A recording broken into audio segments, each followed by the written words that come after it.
Bienvenue dans cette vidéo. Je vous propose ici donc le brevet des collèges de juin 2018 d'Amérique du Nord. Alors là, j'ai commencé par l'exercice, le dernier, c'est un exercice très court, vous allez voir, ça va très vite. Plutôt simple, plutôt rassurant. Exercice de téléchargement. Donc on est parti. Donc exercice 8 sur 6 points. Je rappelle que le total est sur 100, donc c'est vraiment un petit exercice. On a une fenêtre de téléchargement comme quand on télécharge des logiciels sur son ordinateur. Et ici est indiqué télécharge 9,7 sur, donc vous voyez, sur 115,2 mégaoctets. Et vous avez entre parenthèses ici quelque chose donc qui veut dire 1,3 mégaoctets par seconde. D'accord. Et on vous dit si la vitesse de téléchargement reste constante, faudra-t-il plus d'une minute et 25 secondes pour que le téléchargement se termine. Et avant de commencer, je rappelle deux choses. D'abord, ces sujets d'Amérique du Nord, il faut bien savoir, du brevet des collèges, il y en a dans plusieurs pays, parce qu'il y a des lycées français et des collèges français un petit peu partout. Donc ça, c'est pour les collèges d'Amérique du Nord, c'est-à-dire Canada, USA. Ça, c'est la première remarque. Deuxième remarque, je commence par un exercice qui est plutôt simple. Alors, ça peut être simple pour certains, pour d'autres, c'est toujours plus difficile. Donc voilà, on va tout traiter exercice par exercice.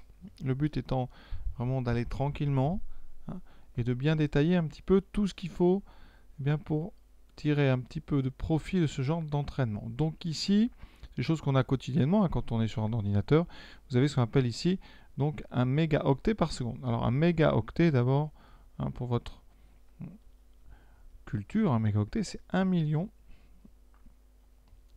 d'octets. Il faut savoir que en informatique, on stocke les données dans des bits BIT. S'il n'y en a qu'un, et BITS, s'il y en a plusieurs. Donc, il faut savoir qu'un bit, c'est une façon de coder. Soit c'est 0 ou 1. D'accord. Il n'y a donc que deux valeurs. Quand on met 8 bits ensemble, ici, donc voilà, évidemment c'est un mot un peu bizarre, j'en conviens, mais ici, vous avez donc 8 cases dans lesquelles vous stockez des 0 ou des 1. D'accord. On peut stocker donc ici 1, 0, 1, 1, 0, 1, 1, 0, 1, etc. dans 8 cases différentes. Le fait de faire ça, on fabrique ce qu'on appelle un octet. Vous voyez bien, dans octet, il y a octo, c'est donc 8. Un octet, c'est un paquet de 8 unités informatiques, donc 8 bits. Quand on en met 1 million, eh bien on forme un mégaoctet. Quand on en met un peu plus, un gigaoctet, etc. Vous utilisez ça pour les vitesses d'ordinateur, ce qu'on appelle la RAM, et aussi pour le stockage, la ROM, c'est-à-dire sur les disques durs ou sur vos clés USB. Donc voilà, ça c'est pour la petite information. Et donc dans notre exercice, on a une vitesse qui est de 1,3 mégaoctets par seconde. La vitesse reste constante, d'accord. Donc si vous faites 10 secondes, vous aurez 13 mégaoctets, etc. Ça va être proportionnel à cette vitesse, ce qu'on a téléchargé. Donc ici, on a déjà 9,7 sur 115,2. Donc il reste combien? Alors le reste, ça va être donc 115,2 moins 9,7. D'accord. Je vais le poser, comme ça vous rappelle un petit peu comment on fait une soustraction en la posant. Ici, donc, on a 2 et 7, donc on retient 1. Ça fait 12 moins 7, 5. D'accord. Ensuite, 5 et 10, ça ne va pas. Donc, on va faire pareil. On fait une retenue. 15 moins 10, 5. Et ici, 11 moins 1, 10. Donc, on a 105,5. Si vous voulez vérifier simplement, mais de tête, vous rajoutez 9,7. Vous voyez, 5, 7 et 5, 12. Je retiens 1. Et on a bien 115,2. Donc, notre résultat, donc, il reste 105,5 mégaoctets à télécharger. Et là, pour pouvoir connaître le temps, on va regarder l'unité. L'unité, c'est un mégaoctet par seconde. Mégaoctet par seconde, ça veut dire que la vitesse de téléchargement, ça va être quoi? Ça va être des mégaoctets divisé par des secondes. D'accord. Donc ça veut dire une quantité de données divisée par le temps.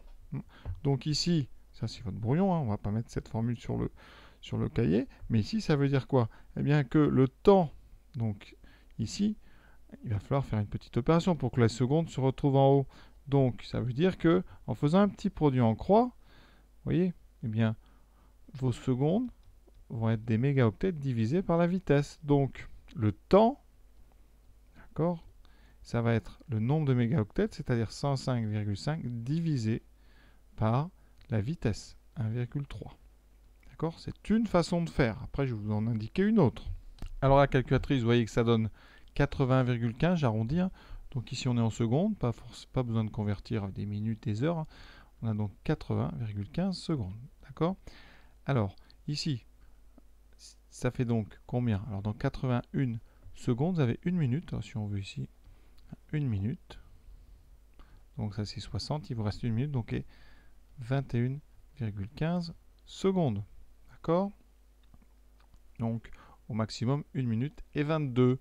Donc là, faudra-t-il plus de 1 minute et 25? Eh bien non, parce que eh bien, ça c'est inférieur à 1 minute 25. Donc la réponse, faudra-t-il plus d'1 minute? Eh bien non. Il faudra moins d'1 minute et 25 secondes. Voilà la méthode numéro 1, c'est cette méthode, c'est en utilisant des formules qu'on peut comme ça retrouver avec les unités. Deuxième façon de faire, avec de la proportionnalité et un petit tableau. Et moi, j'aime les petits tableaux de proportionnalité parce que c'est simple. Donc, qu'est-ce qu'on fait? On a 105,5 mégas à télécharger. Vous savez quoi? 1,3 mégas par seconde. Donc, on met 1,3 en 1 seconde. Et vous voulez un temps. Donc, vous voyez, on a de la proportionnalité. Donc, produit en croix, règle de 3, quatrième proportionnelle. On fait donc t qui va être égal à 105,5 ici divisé fois 1. Si vraiment je mets tout divisé par 1,3. Et on retrouve tout à l'heure notre division 105,5 sur 1,3. Donc vous voyez que eh bien, ces petits tableaux de proportionnalité, c'est vraiment quelque chose qui est très très efficace. Et ça permet comme ça vraiment toujours de s'appuyer dessus. Évidemment, quand on est dans de la proportionnalité, ici c'est le cas puisque la vitesse reste constante. Donc voilà, j'ai à peu près dit tout ce que je pouvais sur cet exercice. Ça a duré un petit peu plus longtemps que prévu. Voilà. Au moins, on aura fait les choses correctement. Voilà, j'espère que ça vous a plu. Évidemment, il faut faire tout ça. C'est une façon de s'entraîner assez simple pour le brevet des collèges. À très bientôt donc pour la suite de ce brevet des collèges d'Amérique du Nord.